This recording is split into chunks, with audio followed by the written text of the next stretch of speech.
I modded Terraria to disable everything that deals damage except yo-yos. That includes pickaxes, axes, hammers, and even explosives. And we'll be doing it all in master mode. Can it be done? The first thing you may notice is that my character has nothing. This is because the items you start with break the rules of the challenge, which means we can't use them. So I dove right into the closest cave and found a chest. Inside contained a very important item, rope. With that, we can convert one rope into potions, torches, and even more rope, and some items we can't use. Venturing onwards, I'm on the lookout for cobwebs, as we need quite a bit for both the wooden yo-yo and white string accessory.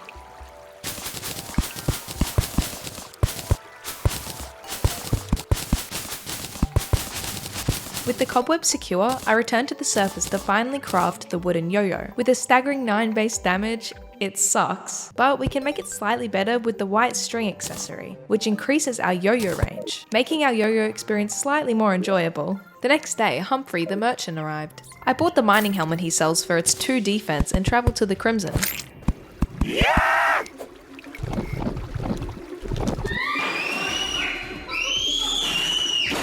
To my surprise, there was a tunnel that led into a little cave, which had a gold chest containing some Hermes boots. This was great, as I was not about to spend hours fishing for some gear. Back on the surface, my next goal is the Amazon yo-yo, so I made some attempts at getting to the jungle.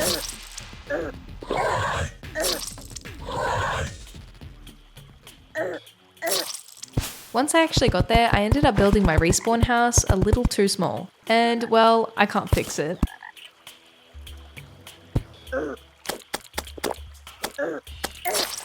Eventually, I made it back and built atop my past mistakes. And this time it actually let me set my spawn. Thank God, because I only had 9 wood left. Anyway, after setting my spawn, it was time to enter the underground jungle. And after exploring for like a minute, I ended up discovering the luckiest thing in this entire playthrough, the shimmer. I decided to climb over to the other side, as there was a little slime party in the shimmer group that I was not invited to. And I'm glad I did go over because I found a cloud in a bottle. Further up ahead there was a life crystal. Now, normally you could just mine one of these with your pickaxe, but we need to get a little creative. Life crystals can be broken with lava and blocks, like sand and silt.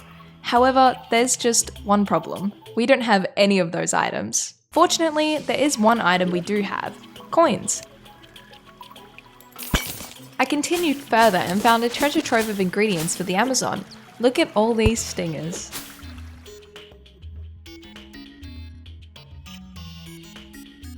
Once I killed them all, there was a slight issue. I couldn't get in. I tried to hook onto the rails below me with quick mount, but it didn't work here. Instead, I placed platforms that automatically got hammered into stairs with smart cursor, allowing me to phase through the blocks, where I just managed to squeeze through with the rail. On the way back, I bought another live crystal and found a jungle shrine. Quick little story, I was thrilled to get the feral claw, which is an important accessory for any melee character, but turns out it's completely useless. Well, not entirely, because you need it for the power glove. It's useless because ReadLogic added an auto-fire setting, which completely nullifies the feral claws. Look, here's a side-by-side of the feral claw and the auto-fire setting enabled. Why would they add this? And why couldn't I have known about this when I was playing? I traveled deeper and found the undisputed champion of this entire run, lava. You may have been curious as to why I'm getting resources for the Amazon when it needs mahogany wood, an item that you can only get with an axe. Well, guess what? That's right. With my new multi-tool acquired, I harvested the last remaining stingers and crafted the elusive Amazon, doubling our base damage from 9 to 18. With that out of the way, my next goal is to gear up. My ideal armor was the Gladiator set for its monumental 16 defense and complete knockback immunity. But I couldn't find a marble cave, so I had to settle for the next best thing, pumpkin armor. So I grabbed some cactus from the desert, threw it into the shimmer, and voila! I had my pumpkins and subsequently my pumpkin armor. Now that I had the gear to take on the Eye of Cthulhu, I made a small arena and summoned him.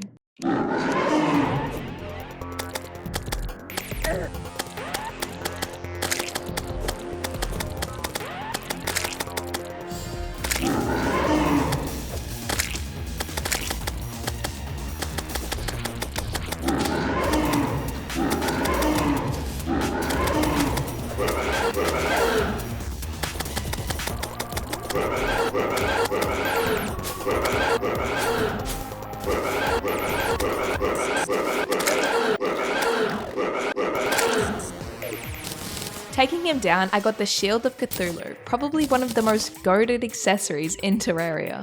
And our evil biomore, in our case, Crimtane. Now, you might be thinking, how am I going to smelt these ores into bars? Well, in my case, you can get very lucky that your jungle happens to open up into the underworld and use our all-powerful lava with water to break and pick up a Hellforge. With the Hellforge obtained, I explored around the jungle and collected some more heart crystals, and then began my construction of my Queen Bee arena for later. However, I may have gotten a little distracted midway through.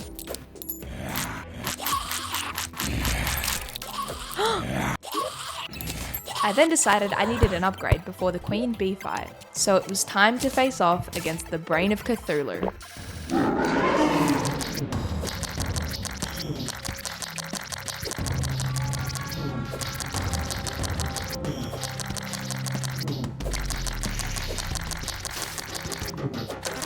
And with that, Brain of Cthulhu was outbrained. I harvested its remains for tissue sample, which can be used to make crimson armor, a major upgrade from our pumpkin armor, bringing our total defense from 19 to 31.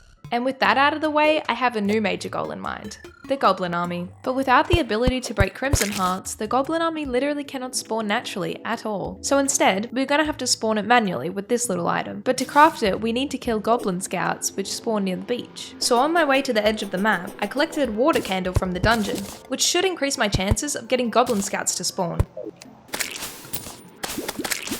I killed the last 2 scouts I needed and crafted the banner to finally summon the Goblin Army.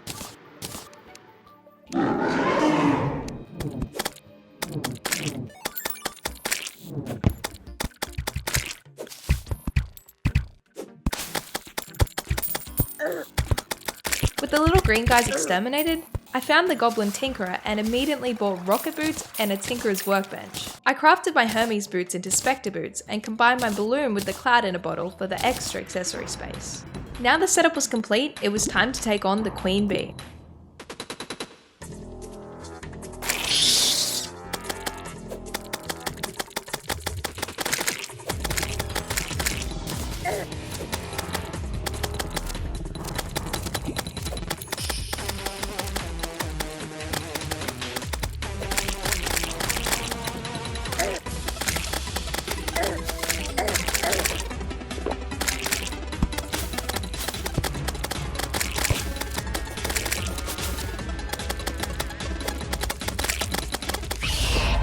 I was actually so happy I defeated the Queen Bee, because if you didn't know, there's a yo-yo called High Five, which is crafted using beeswax. And let me tell you, this whole video wouldn't be possible without it. The High Five is sort of a summoning yo-yo. When you hit an enemy, it spawns little bees to fight for you, similar to bee nades or the bee gun. After reforging the High Five to demonic, I realized in terms of armor and weapons, we have reached our limit. There is no yo-yo or armor that I can get that is better than what I have. I can't even get molten armor, so the only thing to do is progress.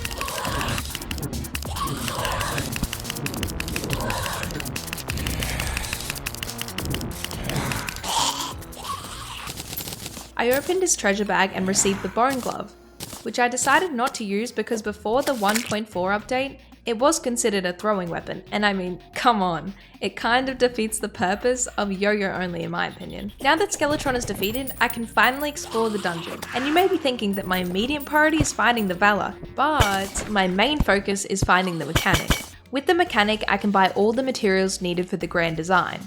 It's basically an all-in-one wrench and wire cutter, but with infinite range. We can use it to actuate most blocks, so getting around underground isn't really an issue anymore. Anyway, I wanted to see how I fared against the Wall of Flesh, so I went to the underworld and made openings in the obsidian house, skyscraper buildings, just in case I get blocked. With some room now available, I sacrificed Kevin, summoning the Wall of Flesh.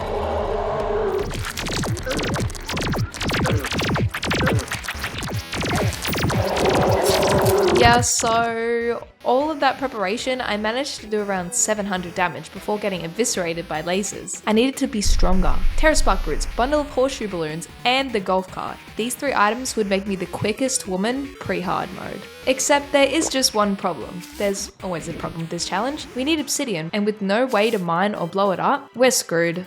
Or are we? Using the Torch God's blessing, we can convert our regular torches to demon torches in the underworld. Demon torches are made with obsidian, so if we just shimmer them, we should get obsidian back. Okay, they thought about it. Instead, we're gonna need to get a little cheeky. So I grabbed an alchemy table from the dungeon. The alchemy table has a 1 in 3 chance of not consuming each potion ingredient. So if we were to shimmer an obsidian skin potion down to its bare ingredients and then make the same obsidian skin potion, we have a chance of getting extra obsidian. Now this is obviously a little cheaty, but guys, I literally can't use anything except yo-yos. Please let me have this. After doing it a couple times, I had enough for an obsidian skull and crafted my Terra Spark Roots. With 1 item down, the bundle of horseshoe balloons was next. The blizzard in a bottle was very easy to find. I just did a little actuating in the underground snow biome until I found it in a chest. The sandstorm was a whole nother story. Since this world has no pyramids, which is the only way to obtain a sandstorm in a bottle, we can never get one through exploring. But they do have a very small chance to be obtained through an oasis crate.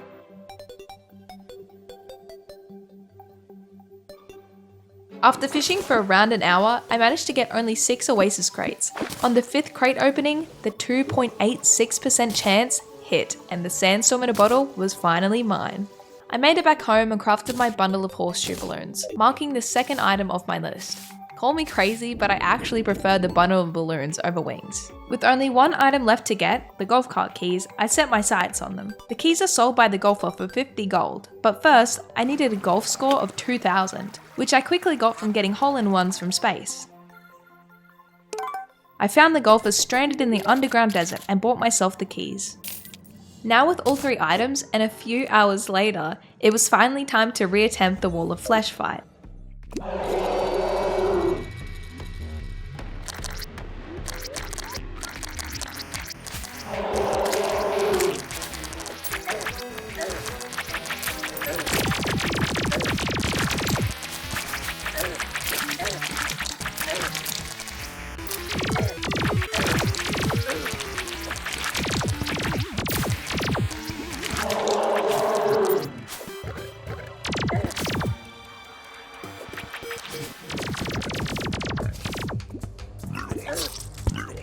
You can't keep getting away with it! It was clear that my preparations were not enough, so I crafted an obsidian shield, reforged everything to warding, crafted some flasks for dots, and brewed some rage and endurance potions. I was feeling very confident now, so I summoned the Wall of Flesh for hopefully the last time.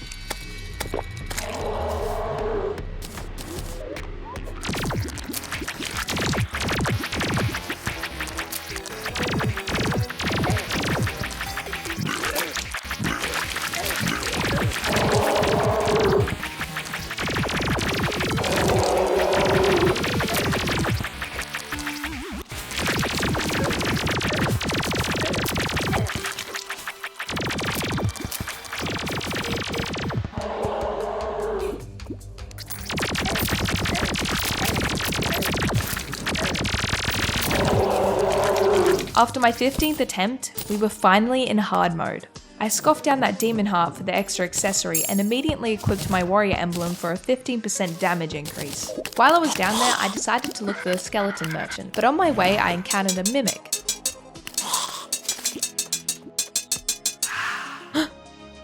Titan glove. And not even 10 seconds later, I find the skeleton merchant. Wasting no time, I purchased the yo-yo glove. Getting these items immediately fresh into hard mode was the best feeling. Not only can we craft the yo-yo bag, but we can finally upgrade our feral claw to the power glove, making it actually useful. Now that we're in hard mode, we immediately have the opportunity to upgrade our yo-yo. I decided I wanted the Amrock yo-yo, which has a base damage of 43. The gradient yo-yo might appear stronger with its 49 base damage, but is it really? The Amrock has a unique advantage. It can inflict the Frostburn debuff, dealing continuous damage. This technically boosts its base damage to 51. one. The common strategy to get it to drop quickly is to summon king slimes, as they spawn a lot of littler easy slimes, which I did try, but I only had a limited amount of rubies as my only source were gemstone caves, and like, how often have you found one of these? Unfortunately, it didn't drop from any king slime spawn, so I just had to resort to killing ice slimes, and as if it were poetry, on my 100th ice slime kill, the Amrock dropped. And as you probably know by now, a new yo-yo means it's time for a new gear set. Our next upgrade is titanium, but since we can't break any altars, our world cannot be blessed with hard-boned ores. So our only option is to fish for titanium crates, which as far as I know, have the best drop chance for titanium bars. The titanium armor requires 59 titanium bars to craft, and after fishing for around 3 hours, I finally managed to scrounge up 51 bars and 87 ore. I crafted my new set of armor, bringing my total defense from 42 to 72. I also decided to farm for the Rod of Discord since it was available to me now. I made a really janky multi-story farm, and to my surprise, on my 85th Chaos Elemental kill, I got it to drop. Back home, I spawned a Crimson Mimic in hopes of getting Flesh Knuckles. When combined with the Power Glove to make the Berserker's Glove, we gain an additional 8 defense at the cost of increased enemy aggro, but I don't really notice the difference in enemy aggression. It feels like everything just wants to kill you regardless. With the Mimic dead, I got my Flesh Knuckles on the first try and crafted myself a Berserker's Glove.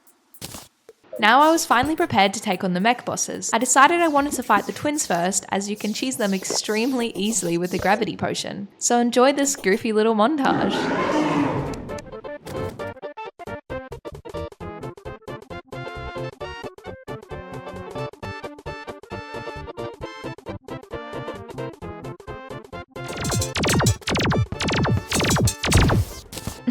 Anyway, with the twins reduced to atoms, life fruits started to grow. So I teleported to the jungle, and while exploring, I discovered the temple. And to my luck, an armored skeleton dropped the Yella to Yoyo, which we will be replacing our Amrock with. After that, I set out to collect exactly 21 life fruit. 20 will go towards my health to get 500, and the remaining 1 will be shimmered into an Aegis fruit for an extra 4 defense.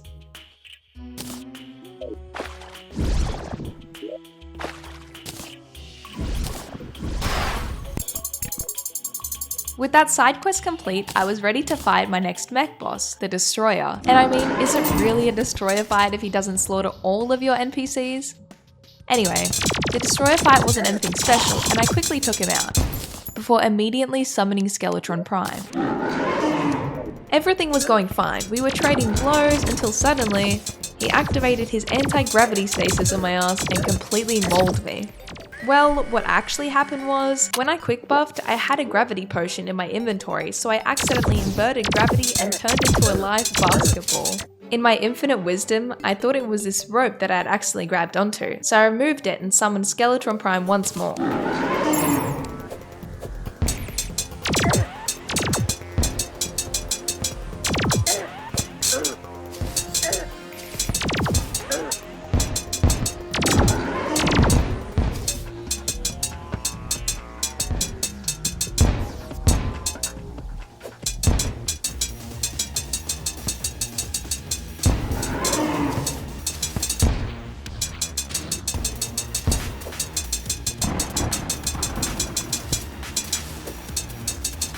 With Prime down, the jungle grows restless, and so does my pain as I realize while crafting my new set of hallowed armor that there are no more armor upgrades to obtain. Like, at all. Anyway, I had all 3 soul types now, so I wanted to replace my useless shield because, well, I can't dash. I decided I wanted to prioritize some more damage, so I started collecting the materials for the Fire Gauntlet. The Fire Gauntlet boosts our melee damage by 12% and increases our speed, which in our case means yo-yo range. I also upgraded my Obsidian Shield to the Unk Shield, providing an extra 2 defense and granting immunity to nearly every debuff in the game. With these upgrades, I felt prepared to face a daunting challenge. I found a Plantera Bob conveniently close to my jungle shrine, and as you know, fighting Plantera in a confined space is a recipe for disaster. So, I put my grand design through hell to expand the arena. Once I was satisfied with its size, I bathed the bulb in lava, summoning Plantera.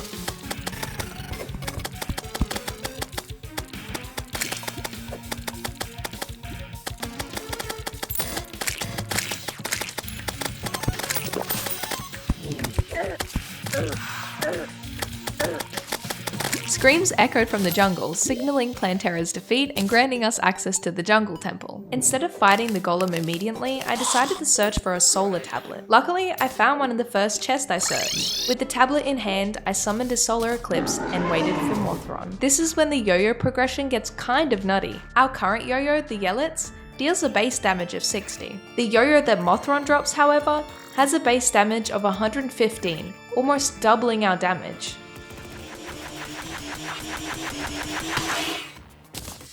I reforged it to demonic, and with all our buffs from armor and accessories, our yo-yo now deals an insane 190 damage. Back at the jungle temple, I set up my arena and placed a bar statue, heart statue, and campfires for extra defense and health regeneration. Once I was fully buffed, I started the fight.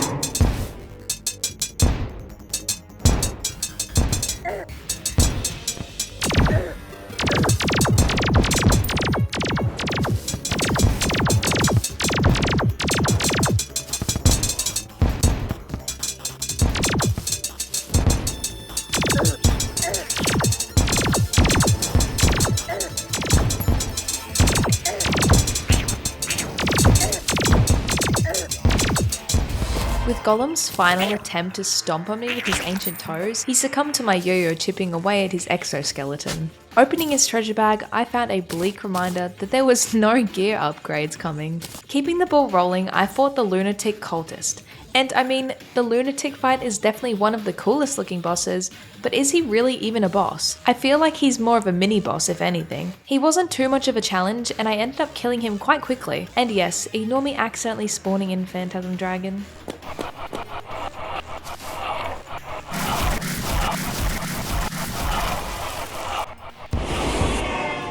Yeah, so I kinda forgot that defeating the cultists spawns in the pillars. So now I have to deal with these annoying creatures everywhere I go. To prepare for the upcoming Moonlord fight, I wanted to replace my beloved golf cart with the shrimpy truffle that drops from Duke Fishron. So I sniffed out a truffle worm like one of those truffle dogs and summoned Duke Fishron. The fight was going quite well at first, but while the golf cart's horizontal speed was great, it was kind of terrible for attacks coming from above and below, which, you know, is Duke Fishron's whole gimmick. I saw a guide online that recommended using the Queen's Slime mount, which is just the slime saddle with wings, so with my new mount, I jumped into battle.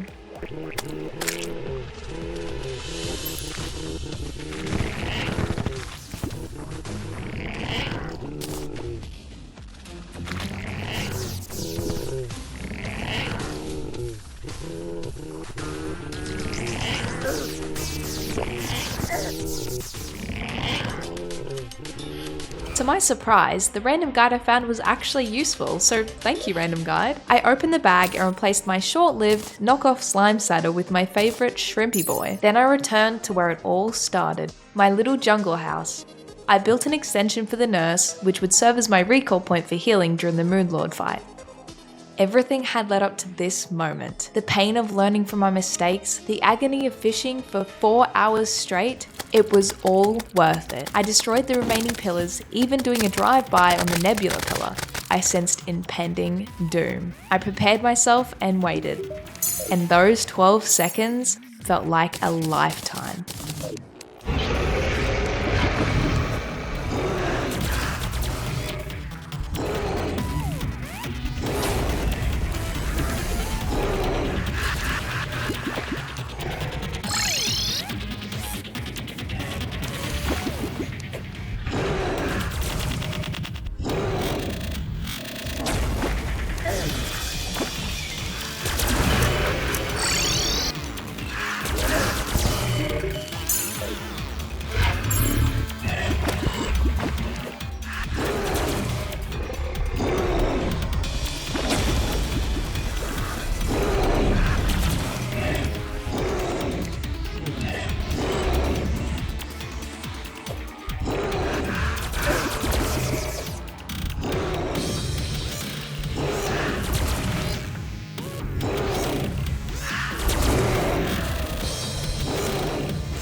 With Moonlord being on his last legs, I chipped away at his heart until it beat for the last time. I was the victor. And you can beat Terraria with nothing but a yo-yo.